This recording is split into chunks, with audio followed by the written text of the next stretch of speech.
Hi guys, ako na po Denise. So today is September 8, 2025 at meron po akong i-share po sa inyo na balita about sa ating contract verification. So kung kayo po ay pamilyar sa ating online contract verification at kung kayo po ay nagkakaroon ng kaunting problema about online contract verification, hindi po kayo nag-iisa.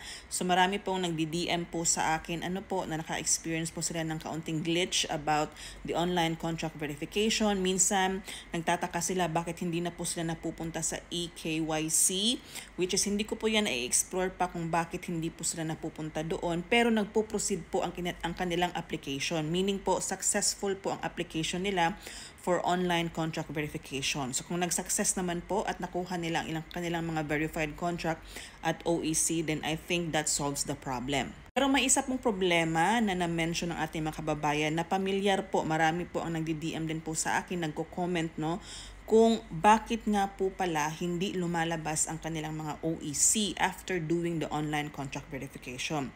Ang lumalabas lamang po sa kanilang mga DMW portal ay ang kanilang mga verified contract lamang po. Wala pong OEC na kasama. So ang mga ginagawa ko po, ang ina-advise ko po sa mga taong ito ay maghintay lamang po siguro ng mga 3 working days or another working days. Baka po lalabas na at mag-generate po ito sa kanilang mga DMW portal. Pangalawang advice ko po sa kanila ay mag-email po sila sa MWO Dubai para po sa concern na ito, especially kung malapit na po ang kanilang mga flight. Kung wala naman pong natatanggap na email at malapit na po ang flight, ang ina-advise ko po sa kanila ay pumunta po mismo sa MWO Dubai para i-raise po ang concern na ito at para po ma-issuehan po sila ng OEC agad. Kasi nga po, tapos ka na pong mag-apply, na ipasa mo na po ang inyong mga requirements at approve ka na kasi nakakuha ka na ng verified contract. So ang OEC na lamang po ang inyong poproblemahin. So ang last step po or ang last option po na ibinibigay ko sa ating mga kababayan ay pumunta mismo sa MWO Dubai. At nung isang araw nga po ay nabigyan natin ng advice ang ating isang kababayan kasi papalapit na po ang kanyang flight. So wala na po siyang ibang option kundi talagang dapat makuha na po ang kanyang OEC.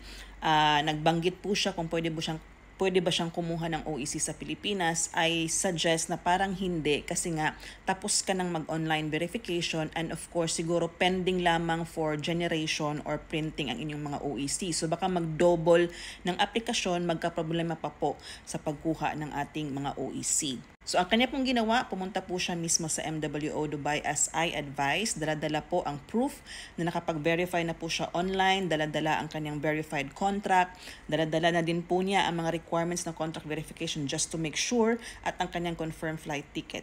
Ang nangyari po, pinapasok naman po siya ng MWO Dubai, pumunta po siya sa isang concerned counter kung saan sila po ang nag-aasikaso or uma-assist sa mga may ganitong sitwasyon. Mabilis lamang daw po at naibigay naman po daw sa kanya ang kaniyang OEC. Yan, ito po yung maikling glimpse ng aming pag-uusap at nakapasok na nga po siya doon sa ating MWO Dubai at ang hinanap lang naman daw po ng taga MWO Dubai sa kanya ay ang kanyang verified contract, tapos sinend na po sa kanya online ang kaniyang OEC. Tinanong ko po kung naitanong po ba niya sa taga MWO Dubai bakit may mga ganitong problema. Supposedly, dapat hindi na po tayo pumupunta physical ng MWO Dubai kasi nga online verification na po siya. Hindi na po natanong kasi siguro para sa kanya importante ay makakuha na po siya ng OEC. But this question should have an answer coming from MWO Dubai. Until now po, September 8, 2025, wala po tayong natatanggap na opisyal na memo or advisory galing ng MWO Dubai kung paano nga ba resolbahin ang problemang ito. Ayon po sa kababayan na aking tinulungan at inassist po ang sabi po niya marami-rami daw po sila doon na ganun po daw ang problema na hindi nakapag-generate ng OEC ang system.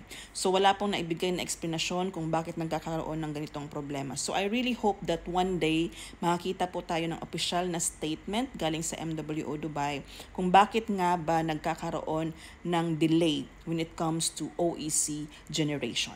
So yun lamang po, if ever meron po tayong update about this issue, babalitaan ko po kayo at kung gusto niyo pong ma-update naman po sa mga karagdagang requirements or ano po ang mga latest po na mga balita, pwede po tayong pumunta sa ating MWO Dubai official website. So yun lamang po, hope this information helps.